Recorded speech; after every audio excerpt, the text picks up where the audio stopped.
Topics पढ़े।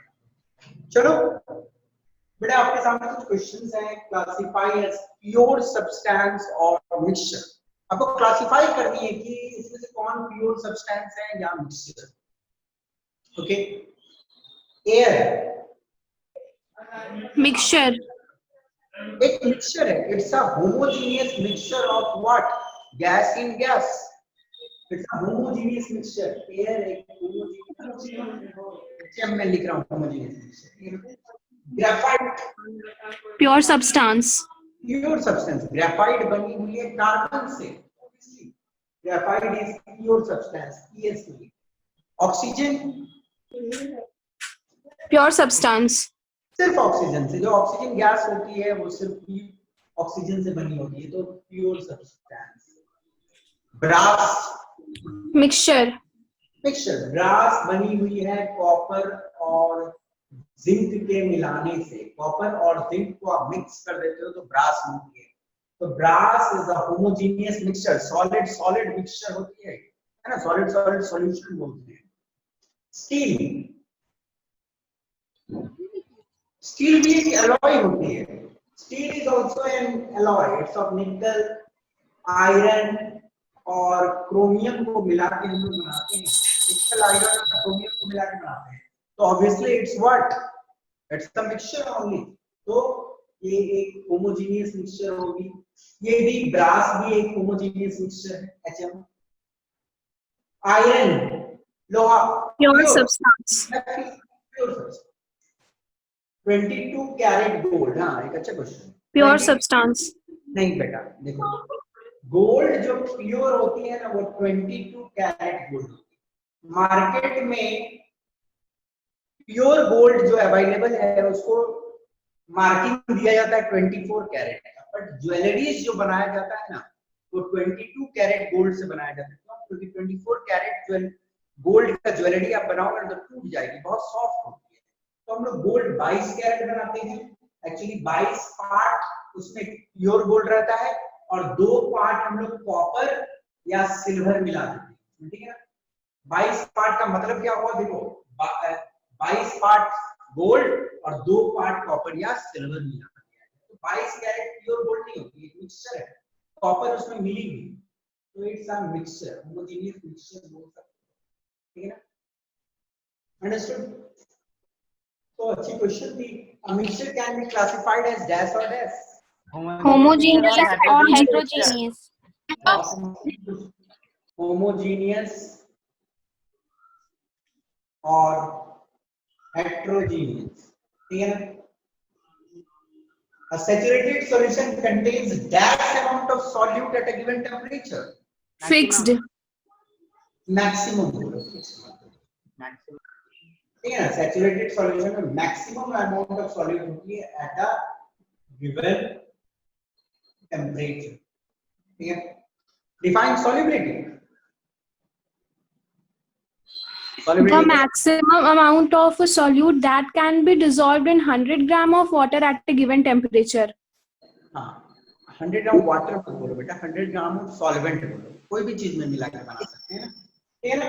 तो solubility होती है मैक्सिमम, कितना ज्यादा से ज्यादा सॉल्यूट आप मिला सकते हो 100 ग्राम सॉल्वेंट में, ताकि आपको एक सैचुरेटेड सॉल्यूशन मिल जाए, उसे हम लोग बोलते हैं solubility,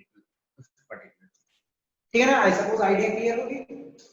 solubility dash with increase in temperature but solid in liquid, generally बात है ये 100% रैंडम नहीं ट्रू होगा, बट जनरली कि जनरली मुझे बताइए कि सॉलिड इन लिक्विड, सॉलिड को लिक्विड में मिला रहे हैं तो टेम्परेचर को मैं इंक्रीज करता हूं तो सॉल्युबिलिटी क्या होगा? एक ठंडा पानी है, ठंडा पानी में नमक मिलाओ और एक गर्म पानी है उसमें नमक मिलाओ, किसमें ज्यादा मिलेगा? सर गर्म पानी में। गर्म पानी मिलेगा। इसलिए क्या होता है, यदि टेम्परेचर को आप इंक्रीज करते हो तो सॉलिड इन लिक्विड क्या है? सॉल्युबिलिटी इंक्रीज, ठीक है ना।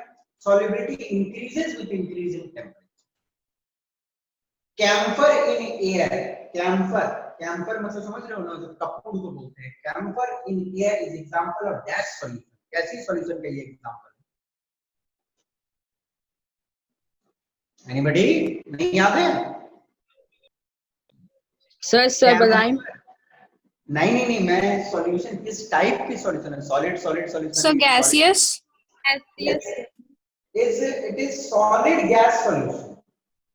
गैसियस सॉल्यूशन तो है no doubt, but solid gas solution, solid gas में तो कैंपर सॉलिड रहती है, एयर में डायरेक्ट सबलाइन करके मिल जाता है, तो सॉलिड गैस सॉल्यूशन बोल सकते हो। गैसियस सॉल्यूशन है, गैसियस स्टेट में रहता है। बट मेजर जो इंफॉर्मेशन मैं देना चाहता हूं आपको, क्योंकि क्वेश्चन फिलिंग द ब्लैंक्स में नहीं आएंगे, जगह की कमी की वजह से मैं फिलिंग द ब्लैंक्स कर रहा हूं। वैसे टेक्निकल जो पार्ट है क्वेश्चंस के, वो मैं आपके नॉलेज में डालना चाहता हूं। Solid gas solution, a dash solution is prepared in water. Aqueous solution. Yes. Aqueous solution. Aqueous solution is prepared in water. पानी में हम लोग aqueous solution को बनाते हैं। आयोडीन इन अल्कोहल, आयोडीन को अल्कोहल में मैंने बनाया डाल के, टिंचर ऑफ आयोडीन जिसको बोलते हैं। This is an example of dash solution. किस टाइप के सॉल्यूशन है? So solid in liquid. ठीक है ना, समझ रहे हैं सॉलिड एंड लिक्विड, बट मैं एक्वस या नॉन एक्वस पूछना चाह रहा हूँ आपसे, किस टाइप का होगा? Sir non-aqueous. Non Non-aqueous. Aqueous, non aqueous, but वो भी आंसर सही है कि सॉलिड एंड लिक्विड चलेगा। Concentrated and dilute are dash terms, एक दूसरे से रिलेटेड टर्म है, रिलेटिव टर्म है ना। लास्ट क्लास में बताया था कंसंट्रेटेड डाइल्यूट रिलेटिव टर्म, एक दूसरे के आधार पे बोलते हैं, ठीक है। A super saturated solution is in dash state, याद करो। सुपर सैचुरेटेड सॉल्यूशन कैसी स्टेट में होती है? जैसे क्या सुपर सैचुरेटेड सॉल्यूशन में हम लोग क्या करते हैं, टेम्परेचर बढ़ा देते हैं, टेम्परेचर बढ़ा दिए, कुछ ज्यादा सॉल्यूट मिल गया, आस्ते आस्ते ठंडा कर दिया, उसको पता ही नहीं चला कि उसमें एक्सेस सर अनस्टेबल, अनस्टेबल, ठीक है ना, अनस्टेबल सॉल्यूशन, ठीक है।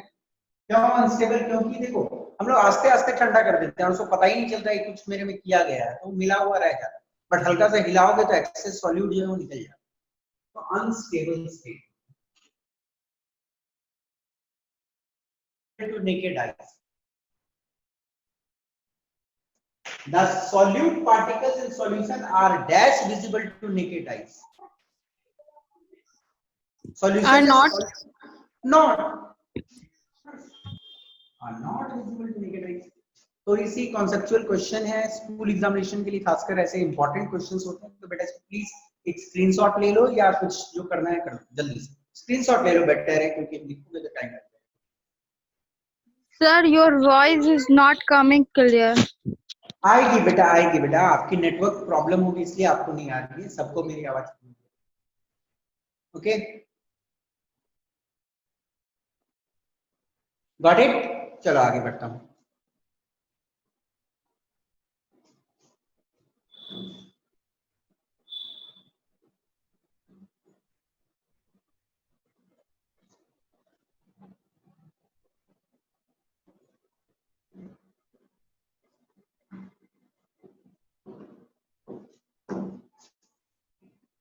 Okay, we will move further, हम लोग देखते हैं आगे। आज एक बहुत ही इंपॉर्टेंट टॉपिक आपके सिलेबस से रिलेटेड, मैंने बोला भी था लास्ट क्लास में, एक बहुत ही इंपॉर्टेंट टॉपिक को मैं स्टार्ट करने वाला हूं, जिसकी क्वाइट अ लॉट रिलेशन आपके सीनियर क्लासेस में भी रहेगी, और इस टॉपिक को आपको अच्छे से देखना है ताकि आप सीनियर क्लासेस में जब आएगा ये टॉपिक तो आप लोग अच्छे से समझ जाए, ठीक है। तो the topic is expressing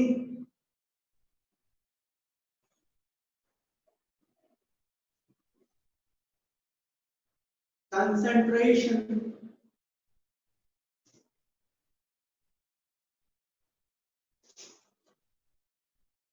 of a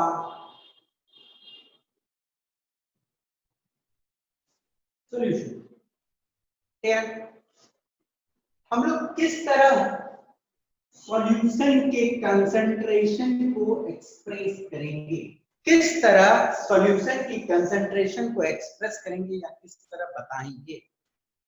पर चलो सबसे पहले हम लोग कंसंट्रेशन ऑफ द सॉल्यूशन क्या होता है उसका मतलब तो समझ ले। मेजॉरिटी बच्चे को मालूम होगा कंसंट्रेशन ऑफ सॉल्यूशन क्या होता है। The amount of solute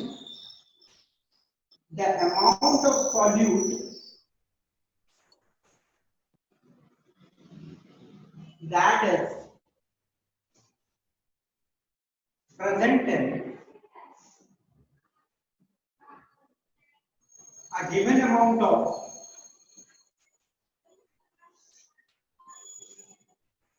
solution। देखिएगा, आपको दिया गया है कुछ पर्टिकुलर अमाउंट ऑफ सॉल्यूशन, आपको दे दिया, ठीक है, कुछ पर्टिकुलर अमाउंट सॉल्यूशन दिया गया है और उसमें कितनी सॉल्यूट प्रेजेंट है that is known as its concentration. Okay, एक गिवन अमाउंट ऑफ सॉल्यूशन है, ठीक है ना, उसमें कितनी सॉल्यूट प्रेजेंट है that is known as concentration of a solution. Okay, different methods होते हैं इसको बताने के। जो पहला मेथड हम लोग देखने वाले हैं that is mass by mass percentage. Okay, अब मास बाय मास परसेंटेज में किस तरह एक्सप्रेस करते हैं समझने की कोशिश करते हैं। The amount of solute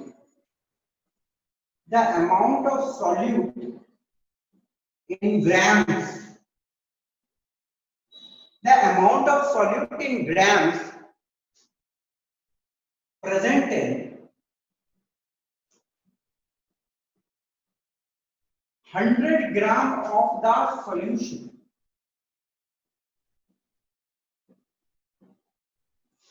is known as mass by mass percentage of solute in। Sir आपका वीडियो ऑफ हो गया है। वीडियो ऑफ हो गया बेटा? देखो आप मोबाइल पर आप अपना नाम बताओ जल्दी से जिनका वीडियो ऑफ हुआ है। सर सुहानी बेटा, बाकी सब जगह वीडियो जा रही है, आप कुछ मोबाइल में छू दिए होगे इसलिए हुआ होगा ऐसा, ठीक है ना। बाकी सब जगह वीडियो तो जा रही है ना। अभी क्लियर नहीं आ रहा है बेटा सुहानी, आपकी नेटवर्क की प्रॉब्लम है बेटा, बाकी सब जगह वीडियो क्लियर जा रही है। ओके, तो थोड़ा सा आप कंट्रोल करो, ठीक है। Yes sir. ओके, आप एक बार रिपीट कर दीजिए। द अमाउंट ऑफ सॉल्यूट ग्राम से क्या होता है, मास बाय मास परसेंटेज। हम लोग बात करने वाले हैं mass by mass percentage, of solute in solution. यदि मैं आपसे बात कर रहा हूं कि mass by mass percentage of solute in solution, तो इसका मतलब क्या होता है कि कितना सॉल्यूट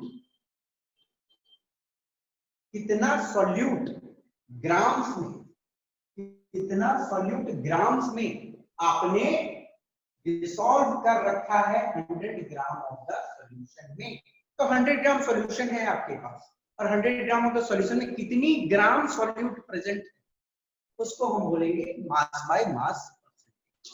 ओके, जैसे एग्जांपल देता हूं एक सिंपल।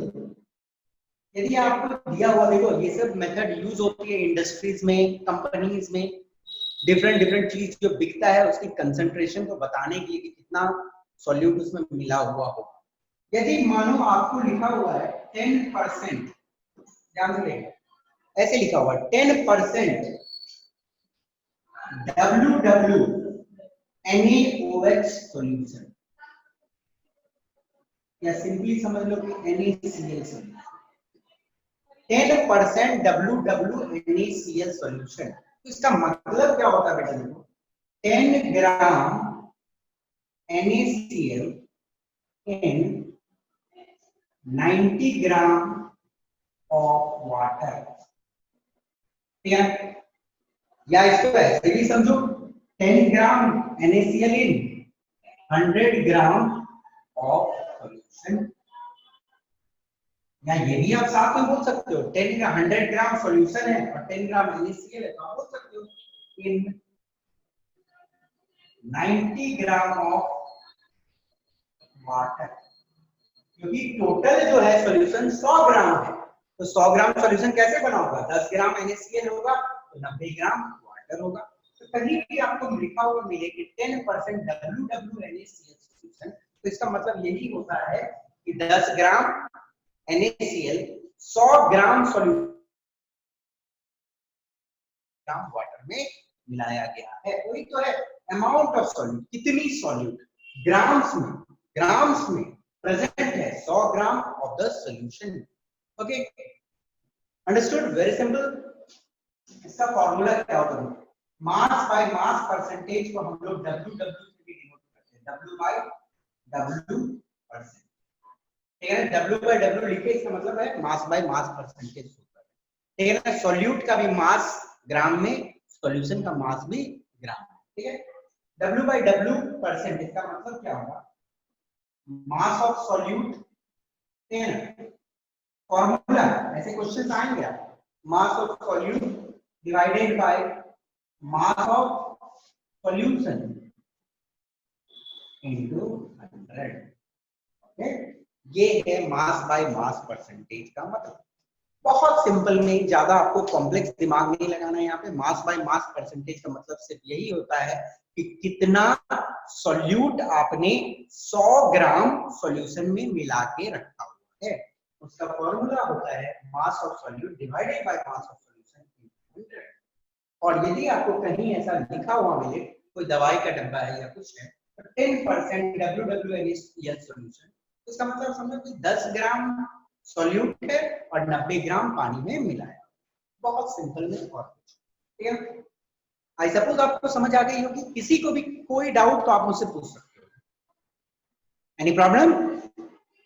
नो, चलिए आगे बढ़ते हैं।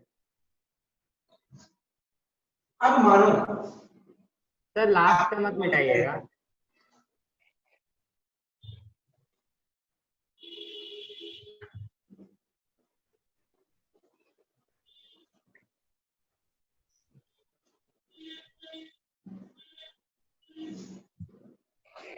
आपको बोला गया प्रिपेयर आ 30% WWKCl सॉल्यूशन। KCl का मतलब होता है पोटेशियम क्लोराइड। आपको बोला गया एक 30% WWKCl सॉल्यूशन बताइए। WW मतलब क्या होता है, मास टू मास परसेंटेज। तो 30% KCl सॉल्यूशन WW मतलब क्या होगा, 30 ग्राम KCl in 100 gram water, sorry 100 gram solution, या इसका और एक मीनिंग होगा 70 ग्राम ऑफ वाटर। 30 और 70, 30 ग्राम हमने KCl लिया, वो 170 ग्राम पानी में मिला दिया, तो टोटल सॉल्यूशन 100 ही ग्राम की बनेगी। तो हम लोग कैसे बनाएंगे इसको, मुझसे पूछा गया कैसे बनाएंगे। तो सिंपल हम लोग क्या करेंगे, कोई बता सकता मुझे? सिंपल, कुछ नहीं करना है, एक टेस्ट ट्यूब लेना है आपको, ठीक है। उस टेस्ट ट्यूब में क्या करना है, वजन करके 30 ग्राम KCl डाल दीजिए। इसमें आप 30 ग्राम KCl डाल दो, 30 ग्राम KCl डाल दो, और फिर ऊपर से क्या करो आप, फिर 70 ग्राम पानी वजन करो। पानी को तो वजन कर ही सकते हो, 70 ग्राम पानी वजन करो, और ऊपर से आप क्या करो, 70 ग्राम वाटर डालो, और फिर इसको एक कोई ग्लास रॉड से चला के मिक्स करो। हो गई, 30 ग्राम KCl है, 70 ग्राम पानी है, तो 100 ग्राम सॉल्यूशन बन गई, मिला दिया मैंने। This one is a glass, ठीक है। पानी डाल दो, मिला देंगे हम लोग, 70 ग्राम पानी ऊपर से चलाएगा और इसको चला दो। आपकी तैयार हो गई 30% WWKCl सॉल्यूशन। वैसे ही बोला 20% ग्लूकोज सॉल्यूशन, तो 20 ग्राम ग्लूकोज लो, डाल दो, 80 ग्राम पानी वजन करो, डाल दो, मिला दो, 20% ग्लूकोज सॉल्यूशन WW वाला तैयार हो गया। ओके, समझ गए? बहुत simple.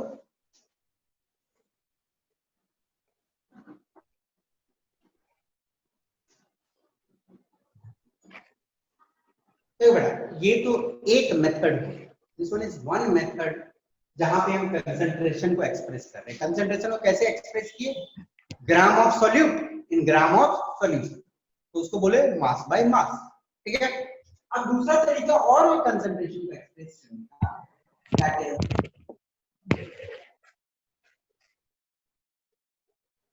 Volume by volume percentage. ठीक है, ये देखिएगा वॉल्यूम बाय वॉल्यूम परसेंटेज का मतलब क्या होता है?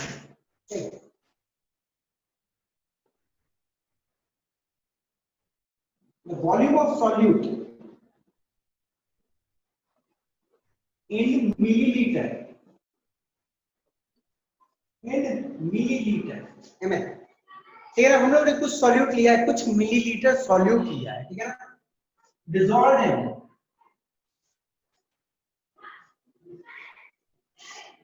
100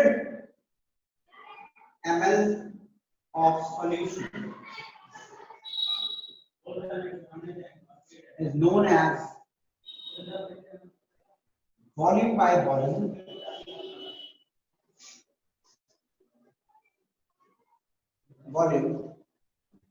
percentage of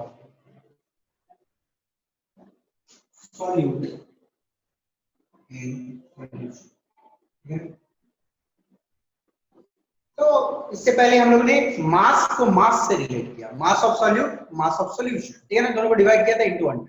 अब हम लोग क्या करेंगे, सॉल्यूट इन सॉल्यूशन जो प्रेजेंट है उसका रिलेशन हम लोग वॉल्यूम बाय वॉल्यूम में एक्सप्रेस करें, ठीक है। तो यदि इसका हम लोग फॉर्मूला देखेंगे तो देखो वॉल्यूम बाय वॉल्यूम को शॉर्ट में VV% ऐसे लिखेंगे, VV% which is equal to volume of solute by volume of solution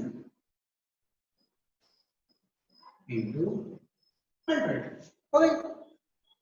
okay, अब एग्जांपल ही देखो, यदि आपको बोला गया है 30% V by V ethanol solution, ठीक है, इथेनॉल का एक सॉल्यूशन बनाया गया। इथेनॉल एक लिक्विड होती है, बस इतना समझो, ठीक है। इथेनॉल सॉल्यूशन, इथेनॉल एक लिक्विड है, उसको हम लोग पानी में डाल के मिलाते हैं और एक सॉल्यूशन तैयार करते हैं। तो 30% V by V, तो इसका मतलब क्या है, 30 ml ethanol in 100 ml of solution, ठीक है ना। तो this one is the right method, ये बोले तो आप बिल्कुल सही है कि 30 ml ethanol in 100 ml of solution, okay. But यदि आप ऐसे बोलते हो कि 30 ml ethanol in 70 ml of water, भले मैंने पानी में मिला के बनाया है, तो आपको यही लगता होगा कि 100 ml सॉल्यूशन है, 100 मिलीलीटर सॉल्यूशन है, तो हमने क्या किया होगा, 30 मिलीलीटर को 70 मिलीलीटर पानी में मिलाया होगा, तो जोड़ के तो 100 ही होगा, ओके। बट ये बोलना गलत है, ये आप नहीं बोल सकते। क्यों नहीं बोल सकते हो? क्योंकि आपने अपने साइंस के कैरियर में या अभी तक जितना साइंस पढ़ा है, आपने पढ़ा है कि मास और मास ऐड होती है। 5 ग्राम ऐड करोगे 10 ग्राम में तो 15 ग्राम आएगी, 1 केजी 2 केजी ऐड करोगे तो 3 केजी आएगी। बट बेटा ये जरूरी नहीं है कि आप 1 लीटर और 5 लीटर कोई दूसरा चीज ऐड करोगे, मतलब 1 लीटर पानी और 5 लीटर दूध ऐड करोगे तो 6 लीटर होगा, ये जरूरी नहीं, क्योंकि वॉल्यूम ऐड नहीं होती है। Volume is not a additive property. Mass को आप ऐड कर सकते हो। देखो ये साइंस की एक बात सुन लो, बहुत इंपॉर्टेंट चीज है। लिक्विड लिक्विड को आप ऐड करते हो, मानो 50 ग्राम पानी लिए और 100 ग्राम दूध लिए, मिलाए तो 150 ग्राम होगा, सॉरी 150 मिलीलीटर होगा, ये जरूरी नहीं, ठीक है ना। लीटर लीटर मिलीलीटर मिलीलीटर को ऐड करने के बाद इक्वल अमाउंट आएगी, ये जरूरी नहीं है, ठीक है ना। ये दिमाग में रख लो, बहुत इंपॉर्टेंट चीज है। मास ऐड करने से, मास ऐड करोगे, 5 केजी 10 केजी ऐड करो तो 15 केजी पक्का है, पर लिक्विड का 5 लीटर और 10 लीटर ऐड करोगे तो 15 लीटर आएगा, ये जरूर, ठीक है ना। तो वॉल्यूम एडिटिव प्रॉपर्टी नहीं होती है, एकदम दिमाग में बैठा लो। कोई बच्चा को कंफ्यूजन नहीं ना, लीटर लीटर ऐड नहीं होगी, मिलीलीटर मिलीलीटर ऐड नहीं होगी, ठीक है ना। It is not a additive property, volume is not a additive property, दिमाग में बैठा लो, ओके। तो कभी आपको एग्जाम में फॉर एग्जांपल आया प्रिपेयर यही वाला 30%,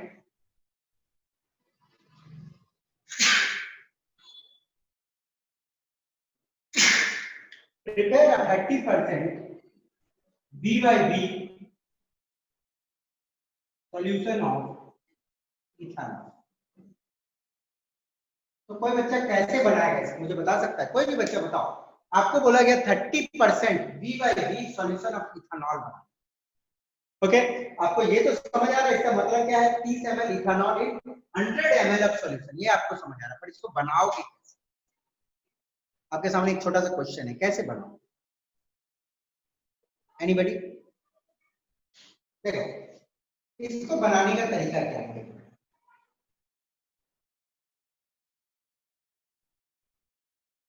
टेस्ट ट्यूब ले लो।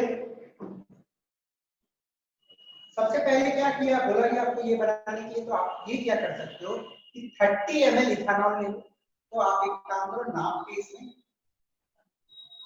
लिक्विड होगी 30 ml इथेनॉल फर्स्ट ऐड। तो पहले 30 ml इथेनॉल ऐड करो, ठीक है ना। अब आप इसमें क्या 70 ml पानी मिला दोगे तो 100 ml बनेगा कि नहीं बनेगा? नहीं बनेगा सर। नहीं बनेगा, क्योंकि एडिटिव प्रॉपर्टी नहीं है, ठीक है ना। तो 30 ml इथेनॉल फर्स्ट ऐड कर दिया, ओके। हमारे पास लेबोरेटरी में ऐसे ग्रेजुएटेड ये होते हैं, ग्रेजुएटेड टेस्ट ट्यूब्स आएंगे आपको, तो ग्रेजुएटेड में यहाँ पे मार्क दिया रहता है 100 ml, ओके। ऐसे कंटेनर्स आते हैं जिसमें मार्क किया रहता है 100 ml, ठीक है ना। अब हम लोग क्या करेंगे, 30 ml इथेनॉल तो पहले डालेंगे, फिर उसके बाद क्या करेंगे, ऊपर से पानी डालेंगे और एक ग्लास रॉड भी रखेंगे मिलाने के लिए, ठीक है ना। और पानी डालते रहेंगे मिलाते रहेंगे, और तब तक डालेंगे जब तक ये मार्क ना, ठीक है ना। हम लोगों ने मिला दिया साथ में। तो एक्चुअली क्या है, मैंने इसमें 70 लीटर पानी मिलाया कि 68 मिलीलीटर मिलाया, वो हमको नहीं मालूम, ठीक है ना। वो और इतना हमको मालूम है कि जो टोटल बनाए 100 ml, 30 ml पहले ले लिए। अब हम दिमाग लगा दिए, क्योंकि 70 ml तो हम डालेंगे तो जरूरी नहीं है कि 100 ml बनेगा, क्योंकि वॉल्यूम तो एडिटिव प्रॉपर्टी नहीं है। तो हम डालते जाएंगे और मिलाते जाएंगे, और देखेंगे ये मार्क जब आ गया तो मतलब क्या है, 100 ml सॉल्यूशन तैयार हो गया। 30 ml तो पहले से था, कितना डाले पानी वो हमको नहीं मालूम। यदि कोई आपसे पूछ ले कि पानी एग्जैक्टली बताओ कितना डाले, तो वो हमको नहीं मालूम, ओके, गॉट इट। तो ये प्रिपरेशन का ये तरीका है कि 30% वीवी सॉल्यूशन, वॉल्यूम बाय वॉल्यूम आपको बनाने बोला तो पहले आप 30 ml ले लो, फिर तब तक डालते रहो पानी जब तक 100 ml मार्क ना, ओके, फिर मिला, गॉट इट। Any problem? किसी को कोई दिक्कत ये समझने में कि फिर से समझाना है? No sir. वेरी सिंपल, आगे बढ़ सकते हैं हम लोग। कुछ लिखना है, स्क्रीनशॉट लेना है, कुछ करना है, कर लीजिए, ठीक है ना।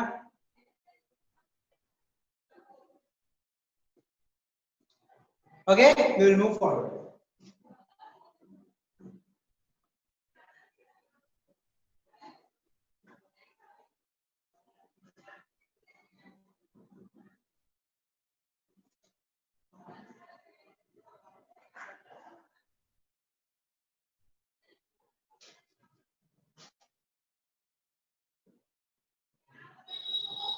मास बाय वॉल्यूम परसेंटेज, ठीक है ना?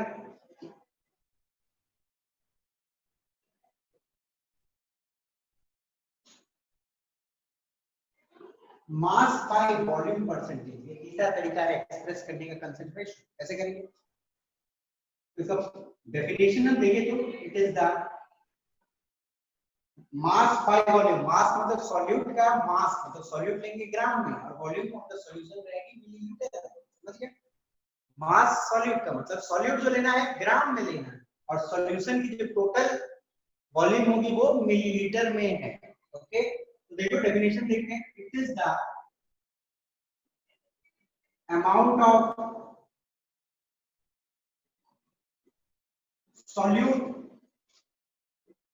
in gram, amount of solute in gram dissolved in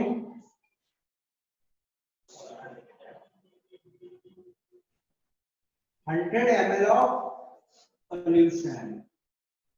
ठीक है ना? मैंने क्या किया, डेफिनेशन का मेन पार्ट यही है, फिर उसके बाद आप लिख सकते हो। It is the amount of solute in gram dissolved in 100 ml of solution is known as mass by volume percentage of solute in solution। Okay, वो छोड़ दो, आगे का पार्ट अब लिखो ना लिखो कोई मतलब नहीं है, कॉन्सेप्ट ये है। तो बोला क्या जा रहा है, 100 ml सॉल्यूशन है आपको, तो सॉल्यूशन जो है उसको हम लोगों ने मिलीलीटर में लिया है, मतलब वॉल्यूम उसका बताया। सॉल्यूशन 100 ml हमारे पास प्रेजेंट है, ठीक है ना? अब हम लोगों ने उसमें कितना सॉल्यूट मिलाया है जो ग्राम में है, ठीक है? सॉल्यूट कितना मिलाया जो ग्राम में। अंडरस्टूड? इसका वो हम लोग एक्सप्रेस करते हैं ऐसे W/V परसेंटेज। W मतलब सॉल्यूट, ऊपर वाला सॉल्यूट का, नीचे वाला सॉल्यूशन, वेट ऑफ सॉल्यूट। तो क्या लिखेंगे हम लोग? Mass of solute by volume of solution. Mass of solute, mass of solute gram में, volume of solution millilitre into 100 आ जाएगी हमारे पास। ओके, अब एक एग्जांपल देता हूं। मानो लिखा हुआ है 10% W/V ग्लूकोज सॉल्यूशन, ठीक है? दिया हुआ 10% W/V ग्लूकोज सॉल्यूशन। कोई बता सकता है मुझे इसका मतलब क्या होगा? कोई बताइए, anybody? Sir, 10 gram of glucose in 100 milliliter of water. नहीं, 100 मिलीलीटर ऑफ सॉल्यूशन ओवरऑल जो तैयार हो, वाटर में नहीं, ठीक है ना? 100 millilitre of solution, 10 gram of glucose in 100 ml of solution. Solution मतलब सॉल्यूट और सॉल्वेंट मिला हुआ है, ठीक है? 10 gram of glucose in 100 ml of solution. आप इसको ऐसे नहीं बोल सकते हो 10 gram of glucose in 90 ml of water, ये नहीं बोल सकते, ये गलत है, क्योंकि कभी भी मास और वॉल्यूम को आप ऐड नहीं कर सकते, ठीक है ना? मास एंड मास ऐड होता है, वॉल्यूम और वॉल्यूम ऐड नहीं होता है, मास और वॉल्यूम भी ऐड नहीं होता, ठीक है ना? मास और मास को सिर्फ ऐड कर सकते हो। तो सॉल्यूट और सॉल्यूशन मिला के 100 ml है, ठीक है ना? सॉल्यूट और सॉल्वेंट मिला के 100 ml है, ठीक है ना? Got it? बट ये जरूरी नहीं है 10 ग्राम होगा तो 90 ml पानी में डाला हो गया, नहीं, टोटल 100 आया ये ओके है, पर ये 90 होगा ये जरूरी नहीं। अब आपको कोई बोल दिया इसको प्रिपेयर करो, कैसे प्रिपेयर करोगे? इसको बोला प्रिपेयर करने, कैसे प्रिपेयर करोगे? कोई बता सकता है? एनीबॉडी कैसे प्रिपेयर करोगे? सर पहले एक टेस्ट ट्यूब में 10 ग्राम ये लेंगे ग्लूकोज को, क्या लेंगे बोलो? 10 ग्राम ग्लूकोज लेंगे, ठीक है? और सर तब तक पानी डालेंगे जब तक वो 100 ml तक ना हो जाए। यस, तब तक पानी डालते रहेंगे उस पे जब तक 100 ml पार ना हो, ठीक है ना? और मिलाते भी रहेंगे। पानी डालते रहेंगे और मिलाते रहेंगे। अंडरस्टूड? तो मैंने पानी 90 ml डाला कि 95 ml डाला वो हमको नहीं मालूम, पर हमको ये मालूम है कि हम लोग दोनों को मिला के 100 ml, ये हमको मालूम कि दोनों को मिलाए तो 100 ml आई, ये पक्का बात हमको मालूम। ठीक है ना? किसी को कोई दिक्कत? अंडरस्टूड? तो इसको लिख लो, बहुत आसान सी चीज है। मास बाय वॉल्यूम परसेंटेज, मतलब मास of solute volume of solution. कितना मास ऑफ सॉल्यूट मिलाया आपने 100 ml ऑफ सॉल्यूशन। तो ये ऐसा क्वेश्चन में कभी दिया होगा तो इसका मतलब क्या है? 10%, मतलब 10 gram glucose in 100 ml of solution. ये मत बोल देना कि 90 ml पानी में, नहीं, मास और वॉल्यूम ऐड नहीं होता है, वॉल्यूम भी नहीं ऐड होती है, सिर्फ मास ऐड होता है। ठीक है? प्रिपेयर कैसे करना ये आपसे अभी नहीं पूछा जाएगा, बट आपके नॉलेज के लिए मैं आपको बता दूं। ओके, बट हो सकता है आपके लेवल में, जो आपके स्कूल के लेवल में या कोई आपके 9th स्टैंडर्ड के लेवल में ऐड कर सकता है, वॉल्यूम और वॉल्यूम को ऐड करके बना सकता है वो लोग, बट वो गलत, ठीक है, नहीं ऐड करना चाहिए। वो लोग आइडियल कंडीशन मान, होता है ऐसे क्वेश्चन ऐसे आएंगे जहां पे आइडियल कंडीशन मान के यहाँ 5 और 10 15 हो गया, मैं मान लिया कि मान लो, ऐसा मान लो करके हम लोग क्वेश्चन को बनाते, नहीं तो वो क्वेश्चन बनेगा ही। तो आपके लेवल में आपके टीचर्स को यदि ऐड कर दिए हैं तो गलत मत समझना उसको, क्योंकि वो आइडियल कंडीशन पकड़, ठीक है ना? मान लीजिए कोई चीज पूछना है, कोई चीज है बताओ, नहीं तो आगे बढ़ेंगे। चलिए,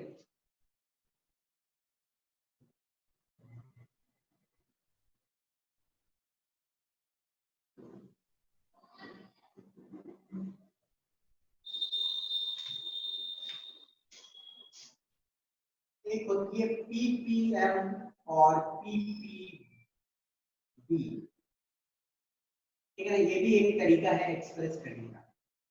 इसका मतलब होता है पार्ट्स पर मिलियन, इसका मतलब होता है parts per billion. Okay, parts per million, आगे वाला पार्ट्स पर बिलियन।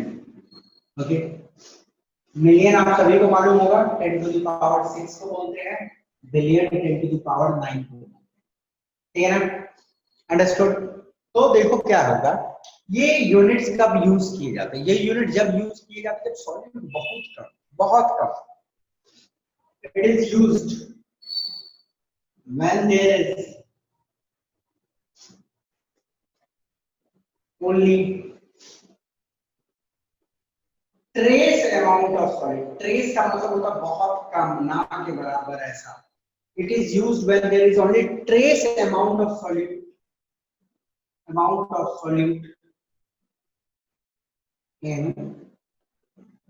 solution, बहुत कम सॉल्यूट प्रेजेंट है सॉल्यूशन में, तब हम लोग पीपीएम पीपीबी यूज करते हैं।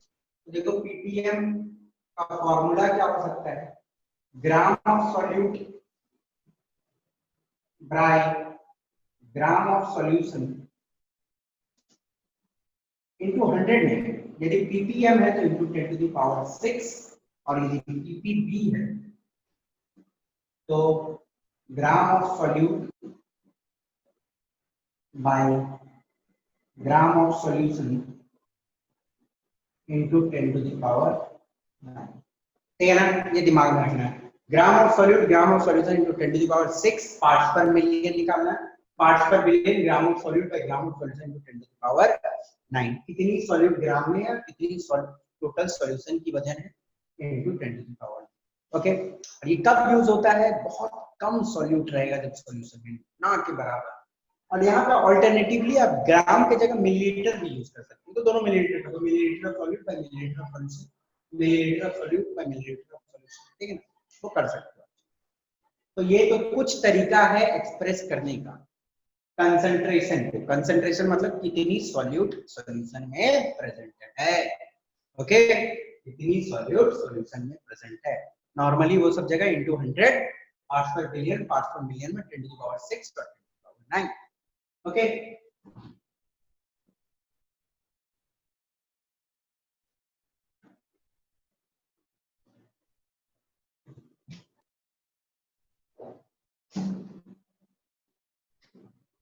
क्वेश्चन देगा, a solution contains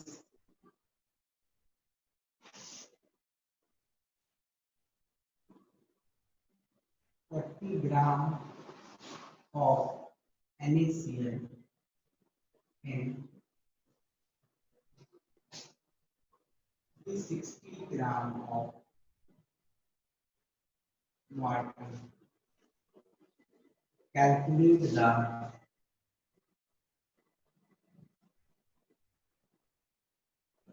W by W of solute. चलिए बनाएं। W by W मतलब mass by mass percentage of. चलिए बनाइए।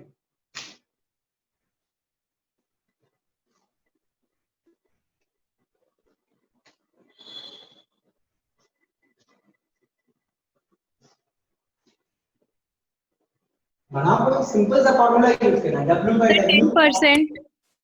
कितना बेटा? 10. नहीं गलत।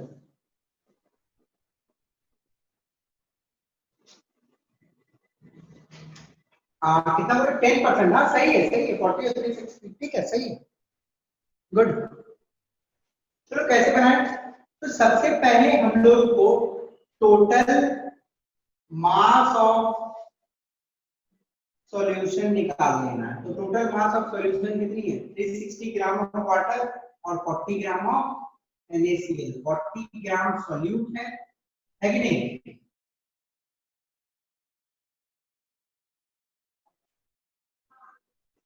सॉल्वेंट है ना, सॉल्यूट सॉल्वेंट मिलके तो सॉल्यूशन बनती है। तो टोटल हो गए 400 ग्राम, ठीक है। अब W by W क्या होती है? W by W परसेंट या W by W परसेंट नहीं लो तब भी चलेगा। Is mass of solute by mass of solution into 100। तो मास ऑफ सॉल्यूट है 40, मास ऑफ सॉल्यूशन है 400 इनटू 100। 10% W है ना। आई सपोज सबको ये समझ आ गया होगा, कोई दिक्कत? Very simple question. चलो आगे बढ़ते हैं। समझ आ गई? चलिए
चलिए बनाइए।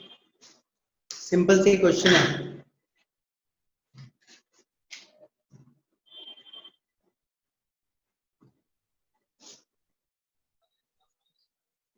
Sir 20%। Very simple.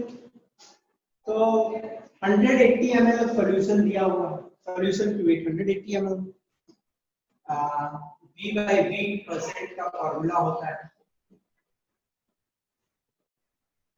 Mass of, नहीं वॉल्यूम दिया ना, वॉल्यूम ऑफ सॉल्यूट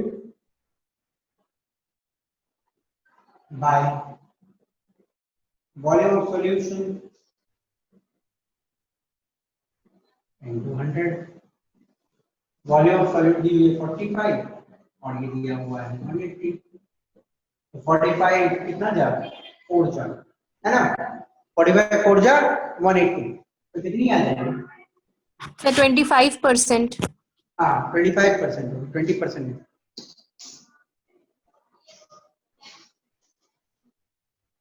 समझ आ गई? कोई दिक्कत? बहुत सिंपल सा क्वेश्चन था, ठीक है ना?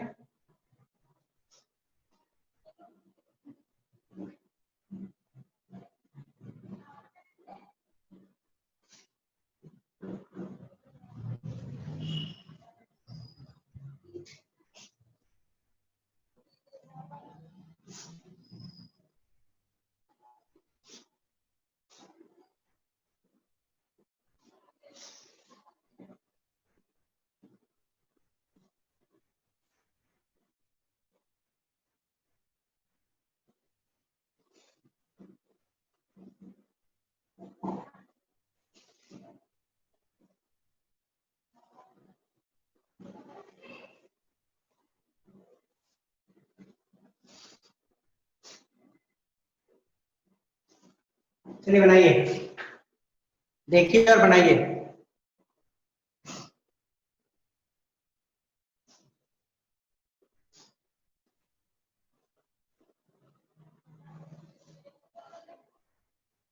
बनाइए।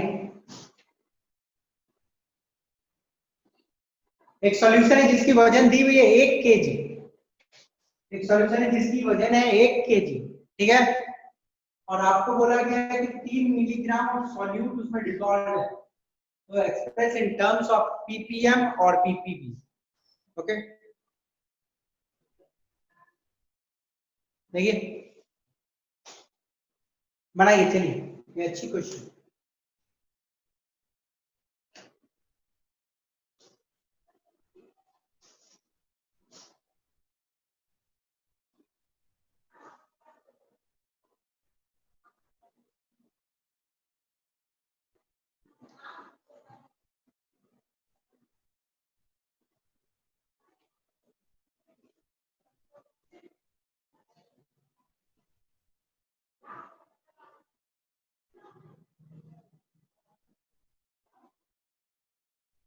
नहीं बताऊं क्या मैं? चलिए देखते हैं। A solution of mass 1 kg contains 3 mg of solute, 3 milligram of solute dissolved in it, expressed in terms of ppm और ppb। तो पार्ट्स पर मिलियन का फॉर्मूला क्या था? ग्राम of solute by gram of solution into 10 to the power 6, अरे और वही ppb का था 10 to the power 9। चलो पहले इसको हम निकाल लेते हैं। ग्राम ऑफ सॉल्यूट, सॉल्यूट कितना है? 3 मिलीग्राम। तो मिलीग्राम को आप क्या करोगे? ग्राम में कन्वर्ट करोगे। 3 into 10 to the power minus 3 ग्राम होता है ना? Milligram 10 to the power minus 3 milli. Gram of solution, KG को भी ग्राम में कन्वर्ट करो। ओके, तो ग्राम में 1 into 10 to the power 3 ग्राम है ना? 1000 ग्राम 1 into 10 to the power 3 gram into 10 to the power 6। Okay, तो 10 to the power minus 3 ऊपर जाएगा, 3 into 10 to the power minus 3 ऊपर जाएगा तो minus 6 हो जाएगा, ठीक है ना? into 10 to the power 6। तो 10 to the power minus 6 और 10 to the power 6 क्या हो जाएगा? कैंसिल हो जाएगा। आंसर आ गई 3 पार्ट्स पर मिलियन। ओके, चलो पीपीबी निकाल के दिखाओ मुझे।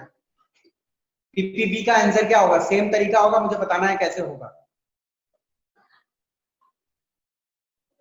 जल्दी बता के दीजिए। पीपीबी के फॉर्म में हमको लिखना है, पार्ट्स पर बिलियन के फॉर्म में। जल्दी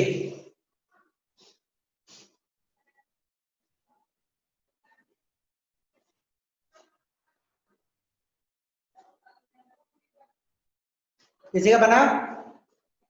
नहीं?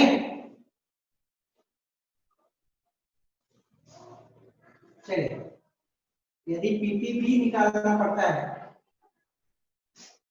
तो हम लोग क्या करते हैं? Gram of solute by gram of solution into 10 to power 9। Gram of solute कितना है? 3 into 10 to the power minus 3। ये कितना है? 1 into 10 to the power 3, ये भी ग्राम into 10 to the power 9 कर देना बस। तो कितना होगा 3 into ये ऊपर जाएगा 10 to the power -6 into 10 to the power 9। आप लोग को ये मालूम होगा, इंडिसेस में पढ़े होंगे आप लोग। तो 3 into 10 to the power 9 है, इसे 6 निकाल दो, 10 to the power 9 से 6 निकाल दो तो 3 into 10 to the power 3 ppb, 3 into 10 to the power 3 parts per billion is the answer। Okay, under कोई दिक्कत? No, very simple. समझ गए साहब? कोई दिक्कत तो पूछ लो। ओके, देखो, तो ये तो कहानी हुई कंसंट्रेशन, जितना आप लोगों को जानना था। कंसंट्रेशन एक्सप्रेस करने का और तरीका आएगा आगे आगे क्लासेस में, जैसे ही आओगे। Mole fraction, molality, molarity, normality, बहुत अच्छी चीज पढ़ोगे। बट फिलहाल मैं ब्रेक देता हूँ, वो सारी चीज आप अभी समझने लायक नहीं हो। बट जितना मैं बता दिया ये आपके ओलंपियाड लेवल तक की चीज है और आपको इंफॉर्मेशन में रखना है। इतनी तक आपके ओलंपियाड की सिलेबस है। Parts per billion, parts per million पीछे जाते हैं। ओके, और सिंपल वाले तो W/W, V/V, W/V, ये सब क्वेश्चन तो आपके स्कूल एग्जामिनेशन में भी आए। ओके, तो चलिए बेटा आगे बढ़ते हैं। सॉल्यूशंस के बारे में बहुत डेप्थ में देखोगे, पूरी चैप्टर पढ़ी हुई तो स्टैंडर्ड 12 में आओगे तो सॉल्यूशन नाम का एक पूरा चैप्टर वो आप लोग पढ़ोगे वहां पे इन डेप्थ। ओके, बट जितना अभी बता रहा हूँ सब चीज को दिमाग में बैठा के रखना है। यदि भूल जाओगे, मतलब अच्छे से नहीं पढ़ोगे, और एकदम इन डेप्थ से जितने नोट्स दे रहा हूँ सबको अच्छे से देखना है। फिर एनसीईआरटी बुक को पढ़ लेना है, जितना क्वेश्चंस मैं करवाता हूँ उसको कर लेना है। तब जाके सीनियर क्लासेस में आओगे तो कॉन्सेप्ट बनी हुई रहेगी। तो कंटिन्यूएशन है, देखो 9 की जो ये चैप्टर है फिर उसकी कंटिन्यूएशन है आगे जाके, सब लिंक्ड है। आप 9 में जो पढ़ते हो, 10 में जो पढ़ते हो, 11 12 पढ़ी जाती है, बट थोड़ी वास्ट लेवल में पढ़ी जाती है। और उसी के बेसिस पे तो आपको अच्छे इंजीनियरिंग कॉलेज या अच्छी मेडिकल कॉलेज मिलती है। तो तैयारी अभी से लगा हुआ रहना चाहिए, तभी आपको सक्सेस मिलेगा। यदि आप सोचो अरे मतलब हार्ड चीजें छोड़ देते हैं या बहुत सिंपल चीजें छोड़ देते हैं, नहीं, ये सिंपल चीज या हार्ड चीज जो भी है इसको छोड़ दिए तो आगे की लिंक आप नहीं पकड़, सब लिंक्ड है टॉपिक। ओके,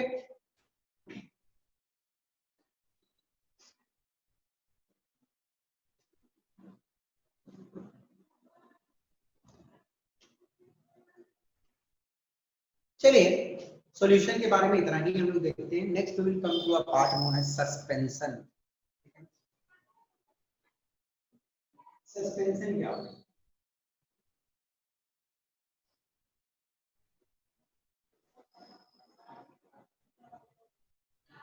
ओके,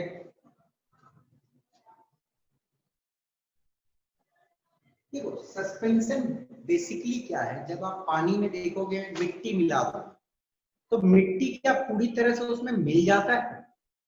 नहीं, मिट्टी उसमें पूरी तरह से नहीं मिलता है, उसमें इधर उधर बालू तैरते रहता है कि? तो ऐसी ही चीज को हम लोग सस्पेंशन। ये चौक, बहुत सिंपल एग्जांपल, चौक ले, चौक को पानी में मिला दो, मिलेगा, यानी चौक के छोटे छोटे पार्टिकल्स क्या है पूरे में तैरते रहते हैं, उसको हम लोग बोलते हैं सस्पेंशन। ठीक है ना? तो तैरती रहती है मतलब अच्छे से नहीं मिली हुई है। सिंपल सी बात है, एक पानी है उसमें मैंने चौक के छोटे छोटे टुकड़े डाल दिए, क्या चौक का टुकड़ा पूरा मिल जाएगा उसमें? नहीं, तैरते रहेगा इधर, है कि नहीं? तो होमोजीनियस तो नहीं, हर जगह एक ही प्रकार से तैरता नहीं है, कहीं ज्यादा है तो देर बाद बैठ भी जाता है, हो सकता है कहीं कम है। तो सस्पेंशन क्या होती है? It is a heterogeneous system. देखो अभी तक हम लोगों ने होमोजीनियस देखा, it is a heterogeneous system in which the solute particle, जैसे आप बालू को पानी में मिलाए हो वैसा मैं बोल रहा हूं, in which the solute particle is distributed throughout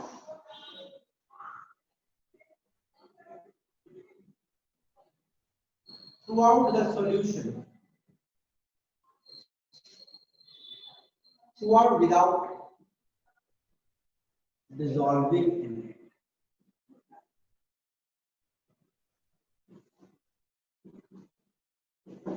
देखो आप लोगों ने बालू को पानी में मिलाया, तो बालू क्या पानी में मिल जाता है? नहीं, उसमें डिसॉल्व तो नहीं होती है, विदाउट डिसॉल्व। अब डेफिनेशन को जरा समझो।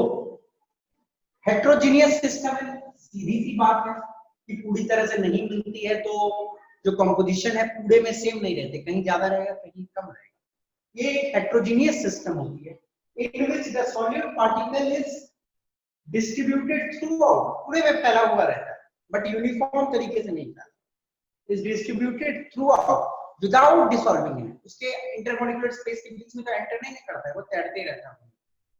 ओके, तो डिसॉल्व नहीं होती है। सॉल्यूशन में क्या होता था? इंटरमॉलिक्यूलर स्पेस के बीच में चीनी का पार्टिकल या नमक का पार्टिकल एंटर कर जाता था। यहाँ पे इतनी बड़ी रहती है कि इंटरमॉलिक्यूलर इंटर पार्टिकल फोर्स के बीच में एंटर नहीं कर पाता, वो तैरती रहती है और अनयूनिफॉर्मली तैरती है। एग्जाम्पल इसका आप देखोगे तो chalk in water,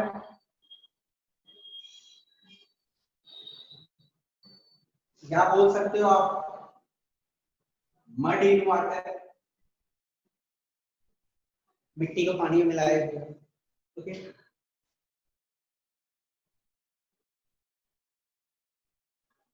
the solute particles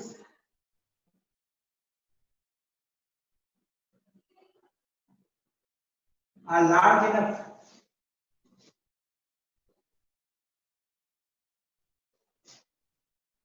to be visible with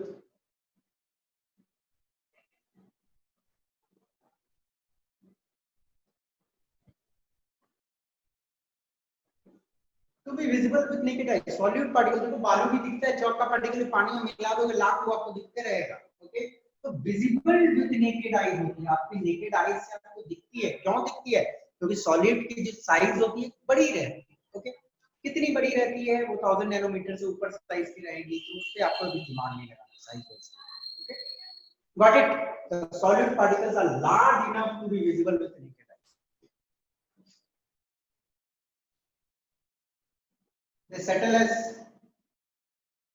residue on filter paper।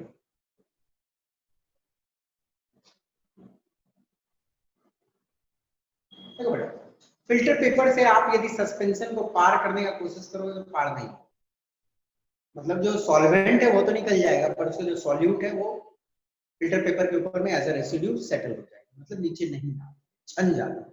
Okay, filter paper solute particle को अलग कर देता है। They settle as residue on filter paper। कौन सेटल करता है? Solute settle.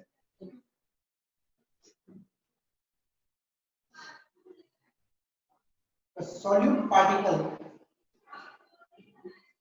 settles down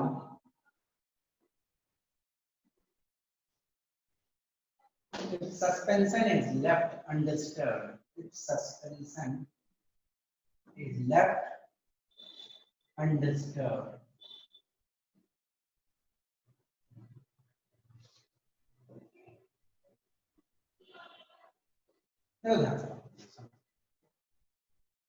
यदि आप सस्पेंशन को छूछा नहीं करो, मतलब हिलाओगे डुलाओगे नहीं, तो क्या होगा? आस्ते आस्ते जो उसकी सॉल्यूट पार्टिकल है ग्रेविटी के इफेक्ट में आके नीचे बैठ जाए, है ना। The solute particle settles down, नीचे आके बैठ जाए सॉल्यूट पार्टिकल, ठीक है। If suspension is left undisturbed, यदि आप सस्पेंशन को अनडिस्टर्ब छोड़ दो, हिलाओगे डुलाओगे नहीं, ऐसे ही छोड़ दोगे, तो उसकी जो सॉल्यूट पार्टिकल है वो बैठ जाएगा ग्रेविटी के इम्पैक्ट में आके नीचे। अंडरस्टूड? यदि आप इसको अनडिस्टर्ब छोड़ देते हो थोड़ा देर,